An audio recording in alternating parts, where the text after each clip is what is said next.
Sebelumnya kan kita udah bahas tuh prediksi bisnis di 2024 yang ya cocok lah ya di 2000. Bidangnya lah ya. Bidang yang cocok nih. Nah, ini strateginya nih, Jis. Kan strategi itu banyak ya, strategi bisnis itu banyak nih. Nah, kira-kira yang bakal diprediksi cocok untuk 2024 strategi seperti apa nih buat bisnis yang cocok buat tahun depan? Ya, strategi ya. Strategi bisnis 2024 yang pertama kita harus belajar live video. Live video. Live video. Oke. Ya udah harus mulai kesana lah ya. Mungkin sebagian UMKM udah pada jago lah ya, karena udah mulai dari tahun kemarin-kemarin ya. Iya, 1 atau 2 tahun ke belakang ya. Live mulai muncul, terus mulai naik lagi semenjak TikTok Shop tuh. Dan ada kabar TikTok Shop pun akan muncul lagi. Ya, berarti kan prediksi kita tuh bener ya. Iya. Kan diprediksi bahwa kayaknya TikTok Shop ini bakal ada lagi deh meskipun sementara ditutup oleh pemerintah gitu ya. Nah, diduga akan muncul lagi TikTok Shop-nya. Muncul lagi, oke. Muncul lagi dan mungkin di 2024 udah mulai bisa diakses kembali nih. Nah, live video menjadi senjata utama lah. Senjata utama live video. Berarti kan itu kita harus belajar apa tuh? Pertama, cara merekamnya. Oke, public speaking mungkin. Terus public speakingnya, di mana yang unik. Nah, biasanya biasanya orang nonton live video itu walaupun dia lagi jualan, tapi karena seru gitu. Benar. Bukan karena pengen beli. Iya. Ada yang nonton karena seru, ada yang nonton lihat memang dia mau beli itu juga ya. Ya. Ada yang tadinya nonton seru malah jadi beli gitu ya. Ya. Karena biasanya lihat video, lihat tiba-tiba wah dia ngebahas apa nih?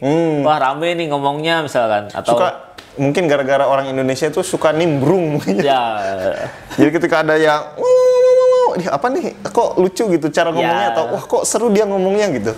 Cara ngomongnya, terus cara persiapan tadi ngerekamnya, habis itu dekor-dekornya. Oke. Dan aktivitas biasanya ada yang sambil ngelakban tuh, red, ayo terus. Ada yang sambil masukin produknya ke toples. Ada juga yang jualan kaos tuh, sampai dipakai coba gitu. Cobanya sampai berlapis-lapis ya. Berlapis-lapis. Ya, ayo katanya. Nggak ada Jis yang ekstrim Jis, yang sampai buka baju terus pakai lagi bajunya yang cewek. Iya, ada juga itu yang cewek. Jadi itu kan sebenarnya untuk menarik para penonton ya gitu. Iya sih, tapi cuman buat yang kita yang cowok-cowok kan wow gitu kan. Yang nontonnya malah jadi banyaknya cowok gitu. Ya harus dipikirkan dulu ketika live ini konsepnya mau seperti apa gitu. Karena kalau misalkan diem doang, biasa doang, memang ada sebagian yang naik gitu biasa, cuman susah. Itu harus beruntung banget lah. Kalau yang biasa aja gitu yang live biasa, terus ngomongnya biasa juga gitu, tuh susah lah naik lah. Iya. Terus itu kan live video yang pertama. Nah, yang kedua adalah menggunakan super graphic. Super graphic apa tuh? Super graphic itu adalah menggunakan logo sebagai ornamen-ornamen branding kita. Oke. Nah, kita pernah bahas juga tuh di video sebelumnya ya, cara mengekstrak logo. Nah, itu kita udah pernah bahas. Bisa teman-teman cari cara mengekstrak logo gitu. Nanti video Kebun Desain muncul. Nah, di situ kita bahas dari logo itu. Kemudian bisa jadi ornamen-ornamen yang diperlukan misalkan dalam bikin postingan, bikin banner, spanduk, atau mungkin bikin semacam dekor-dekor untuk live video, untuk bikin konten. Nah, itu wajib karena kita harus tetap dikenali brand kita lah. Kan sekarang zamannya video nih. Dan kebanyakan orang bikin video lupa untuk brandingnya. Benar. Fokus ke penjualan produknya ya, brandingnya. Ya, dan fokus ke kontennya. Nggak ada watermarknya, nggak ada misalkan branding apa gitu. Iya sih, kadang aku juga kalau di TikTok lihat langsung lihat orang lagi jualan, nggak tahu nih dia tuh nama tokonya apa gitu, brandnya apa. Cuman karena seru aja, nontonnya seru gitu. Harusnya lebih bagus lagi kalau misalkan mungkin di dekornya ada logonya gitu ya, atau misalkan pakai animasi-animasi yang dibuat dari logonya itu gitu, menjadi ornamen-ornamen di videonya lah gitu. Oke. Nah, ketolongannya itu sama fitur dari TikToknya. Kan kalau TikTok kan suka diupload ulang ya sama orang-orang tuh. Sama akun-akun viral. Iya, sama akun repost lah ya. Akun repost. Nah, akun repost suka nyomot-nyomot video tuh. Kalau yang nge-repostnya dari TikTok ke Instagram atau ke short YouTube, itu ketolong dengan ada watermark username-nya. Ada watermark TikTok terakhirnya kan gitu. Iya. Nama akunnya ya. Ya, nama akunnya ada di situ. Minimal nama akunnya ada lah itu mah. Masih ketolong. Itu pun masih jarang ya orang yang mungkin ngelihat viral terus langsung nyari ke TikToknya. Iya. Kadang itu pun Jis, cuman masalahnya kadang kan repost akhirnya pecah tuh. Iya. Si kata-kata sekarang saking kecilnya. Iya, si itunya ya, si nama akunnya itu pecah ya, bener. Karena warna putih kecil udah gitu, semakin di repost jadi makin pecah tuh. Nah ya itu, jadi kalau bisa ada logonya kalau misalnya lagi konten jualan atau apa ya. Kalau kita nempel sendiri kan kita bisa menyesuaikan nih ya. Ya mau di mana. Gimana besarannya gimana yang ketika di repost berkali-kali pun kalau pecah pun tetap bisa kebaca gitu. Ya, yang gawat itu dari sumbernya dari YouTube. Oke. Ya, sumbernya dari YouTube, diupload ke TikTok atau ke IG. Nah itu kan dia diedit sendiri, di crop. Ya. Nah otomatis hilang watermarknya itu. Udah pasti. Soalnya crop langsung seorangan gitu ya. Ya, aja. Nah itu jarang juga itu watermark itu. Iya benar. Termasuk yang kita sendiri ya. Kalau nge-crop ya nggak ada lah itunya gitu. Oke. Nah itu ya, jadi harus penggunaan super graphic ini biar orang-orang lebih ingat lagi gitu tentang brandnya. Misalkan logo kalian warna kuning nih, nah bisa juga tuh pakai ornamen-ornamen kuning di videonya gitu ya. Jangan lupa logonya juga ada. Habis itu contoh lainnya misalkan teman-teman logonya gambar burung misalkan, bisa setting misalkan tema-tema burung, tema-tema angkasa gitu ya. Iya benar. Kayak gitu yang identik dengan brand kita. Benar. Nah itu ya kita harus belajar soal tadi live ya. Live. Di live juga ada banyak belajar setup, lighting gitu ya. Terus public speaking gitu ya. Speakingnya belajar. Biasanya kalau live itu ketika di HP kita bagus, tapi di HP konsumennya pecah tuh. Iya. Itu tuh yang susah tuh. Benar. Itu mah eksternal sih, sesuatu hal yang eksternal gitu, di luar kuasa kita. Mungkin karena jaringan penonton kitanya yang jelek gitu barangkali, atau pas kita lagi ngerekam jaringan kitanya yang lagi jelek gitu. Jadi terkompres, ya itu susah sih. Itu harus diulik lagi lah, Live, terus tadi super grafik ya. Super grafik. Nah, tips yang selanjutnya adalah legalitas. Yang pertama itu daftar merek. Oke. Nah, wajib daftar merek karena kita menghindari plagiarisme lah. Misalkan kita bikin produk nih, tas, wajib ada logonya di situ, logo kita. Nah, terus ketika didaftarkan, kalau misalkan ternyata ada orang yang menjual juga, bikin produk KW-nya itu kita bisa gampang men-take down lah. Ya, soalnya di era digital itu penting banget ya, karena kita tuh bisa muncul pesaing kita dari mana saja, kita juga bisa muncul di mana saja gitu ya. Artinya logo sebagai identitas misalkan gitu ya, itu sangat penting ya. Legalitas kita menjadi sangat penting gitu ya. Karena kalau misalkan kitanya nggak legal, terus orang udah ada yang legal dan mereknya mirip dengan kita yang akan babak belur gitu ya.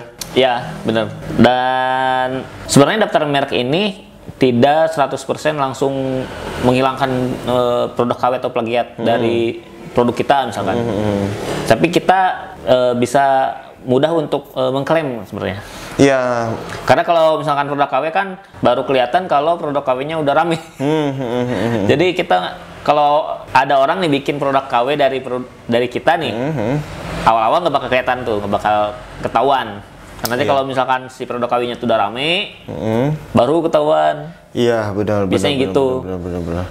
Dan setidaknya kan kita lebih tenang ya, lebih artinya tadi kita bisa mengklaim bahwa kita tuh asli dengan sertifikatnya bisa kita liatin, nomor sertifikat ataupun nomor NIB-nya bisa kita liatin.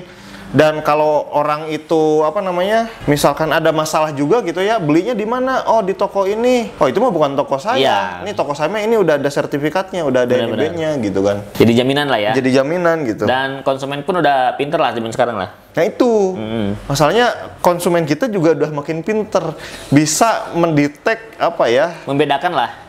Itu mana yang asli, mana yang enggak gitu. Setidaknya mereka tuh, bisa lihat NIB-nya, oh bener kalau ini mah gitu kan. Bisa ngecek di website buat ngecek legalitas orang gitu, legalitas bisnis orang gitu. Nah, yang kedua itu kalau daftar merek, kita bisa jadi official di marketplace-nya. Dan otomatis kalau udah official di marketplace, orang jadi udah nggak ragu lagi. Bener. Karena kita beli kan dari akun si mereknya sendiri gitu, bukan dari reseller. Iya. Otomatis kita udah yakin itu pasti asli 100%. Benar. Iya, dibanding beli misalkan dari IG misalkan, atau dari TikTok. Nah, TikTok belum tahu nih ada fitur officialnya atau belum nih. Iya, benar. Jadi nanti bisa dibahas di situ, jadi senjata juga lah buat penjualan kita. Ya itu untung banget lah ya, suatu keuntungan banget kita bisa menjadi official toko gitu ya di marketplace. Itu benar-benar sangat pengaruh lah. Soalnya di online itu memang isu trust, isu kepercayaan itu masih ada aja gitu. Ya. Ketika saya melihat toko online, misalkan bukan official gitu ya, pasti saya cek dulu nih, ada nggak, udah banyak nggak yang beli. Kalau cuma baru 1, 2, masih curiga nih. Nggak di toko ini deh. Cari lagi toko yang menjual barang yang sama tapi udah banyak gitu ya. Atau reviewnya udah bagus gitu, banyak gitu ya. Nah itu masih menjadi isu yang cukup mempengaruhi lah untuk orang beli di toko online tersebut. Tapi kalau udah official, produknya yang misalkan produk A ini udah banyak gitu yang beli. Produk misalkan F ini belum ada yang laku nih, tapi kita udah perlu nih sama produksi F ini yang F gitu ya. Karena ini official, ya saya yakin dong beli gitu. Ya, jadi ketika produknya mungkin belum terjual banyak, mungkin masih puluhan, tapi kita bisa langsung yakin. Karena si tokonya sendiri udah resmi terdaftar lah. Iya, emang official gitu. Karena untuk menjadi official itu nggak mudah gitu. Ya, udah pasti, wah ini mah aman lah gitu. Gitu. Si marketplace-nya juga udah menjamin bahwa dia itu official, terpercaya gitu. Ya, benar. Nah, gitu ya, strategi-strategi yang bisa dilakukan untuk penjualan ataupun bisnis di 2024 ya. Ya, benar. Tadi apa aja coba belajar soal live gitu ya. Di live juga banyak perentelannya gitu ya. Ya. Terus kemudian super grafik tadi penggunaan desain logo, desain kemasan gitu ya. Iya, betul. Dalam kita mengiklankan, kita mempromosikan bisnis kita gitu ya sebagai identitas misalkan salah satunya gitu ya. Kemudian yang terakhir itu legalitas.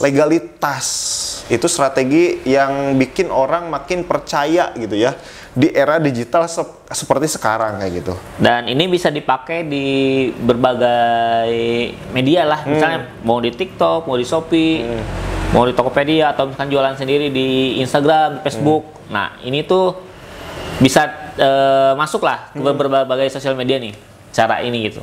Benar.